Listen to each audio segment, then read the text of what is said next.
South India Shopping Mall, The Wedding Mantra, Sarikotta Wedding Collection, South India Shopping Mall.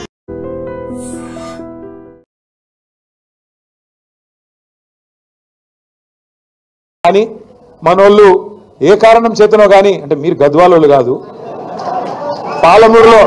పాలమూరులో మిగతా నియోజకవర్గాల్లో మాత్రం నమ్మి బొక్కబొరలో పడ్డారు. ఈరోజు బాధపడుతున్నారు. ఇవాళ ఒక దగ్గర కాదు, ఎక్కడ పోయినా చెప్తున్నారు, ఎక్కడ పోయినా ఆపి పట్టి మరీ అడుగుతున్నారు.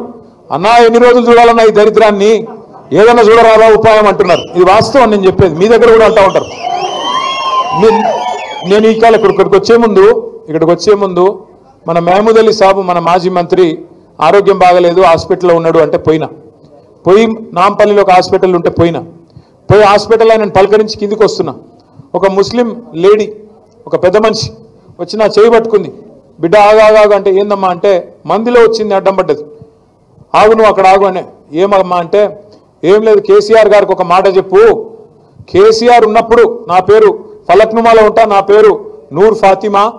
కేసీఆర్ అన్నకు చెప్పు, అన్న ఉన్నప్పుడు మా ఇంట్లో కరెంటు పోకపోయేది, ఈ దరిద్రులు వచ్చినాక రోజుకి 8 సార్లు పోతున్నది, జల్దీ రమ్మను కేసీఆర్ను అన్నది.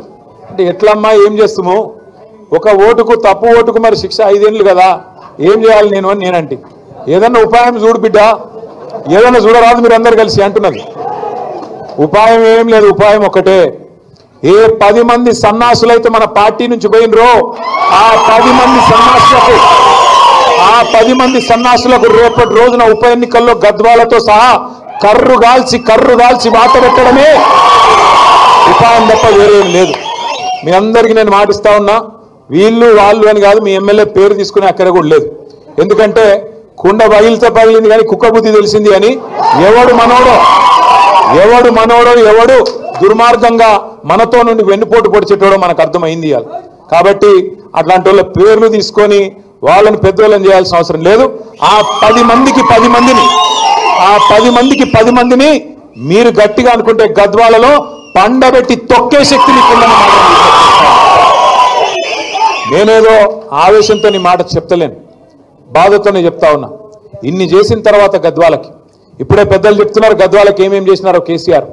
1-2 ఆంజనేయ గౌడ్ చెప్తుంటే వింటా ఉన్నా నేను. ఒక మెడికల్ కాలేజ్, డిగ్రీ కాలేజ్ కావాలంటే, జూనియర్ కాలేజ్ కావాలంటే గతంలో గద్వాల తాలూకాలో పిల్లలు రోడ్డు ఎక్కంది, ధర్నా చేయండి, పట్టించుకునే నాదుడు లేదు. అట్లాంటిది మీరు అడగకుండానే, మీరెవ్వరూ అడగలేదు, దండం పెట్టలేదు, దరఖాస్తు చేయలేదు, మీ ఎమ్మెల్యే అడగలేదు, ఎవరు అడగలేదు. కేసీఆర్ గారే ఆలోచించి అయితే రాయచూరుకో లేదా కర్నూలుకో పోయే దుస్థితి మా నడిగడ్డ బిడ్డకి ఎందుకు ఉండాలని చెప్పి 600 పడకల ప్రభుత్వ ఆసుపత్రిని గద్వాలలో పెట్టింది కేసీఆర్ కాదా? గద్వాలను జిల్లా కేంద్రం చేసి మీరు మహబూబ్నగర్కు పోయే అవస్థ తప్పించి ఓ కలెక్టర్ని కలవాలంటే, జిల్లా అధికారిని కలవాలంటే 100 కిలోమీటర్ల అవతల మహబూబ్నగర్ పోయేది. మీ కాడికే ఒక ఐఏఎస్ అధికారిని, ఐపీఎస్ అధికారిని తీసుకొచ్చి జిల్లా అధికారులను మీ నడిగడ్డలో, మీ గద్వాలలో కూర్చోబెట్టింది కేసీఆర్ కాదా? నిజంగా ప్రస్తుతం ఉన్నటువంటి సమాజం దేనికి ప్రయారిటీ ఇస్తుంది? ఆర్థిక సంబంధాల చుట్టూ మాత్రమే తిరుగుతుంది. మళ్ళీ ఎన్నికలంగానే చాలా విరక్తి కలుగుతాను. మంచి అనిపిస్తుంది కదా, లేడీస్ కూడా ఛాలెంజింగ్ జాబ్స్ చేసినప్పుడు చాలా బాగుంటది. ట్రాఫిక్ అసిస్టెంట్స్ గా నియమించిన ట్రాన్స్జెండర్స్ అందరితో సాల్యూట్ చేయించుకుంటున్నారు. ఫుడ్ డెలివరీ ఇవ్వటానికి వెళ్ళినటువంటి డెలివరీ బాయ్ అనిల్ పై కళ్ళ ముందు పెళ్ళండి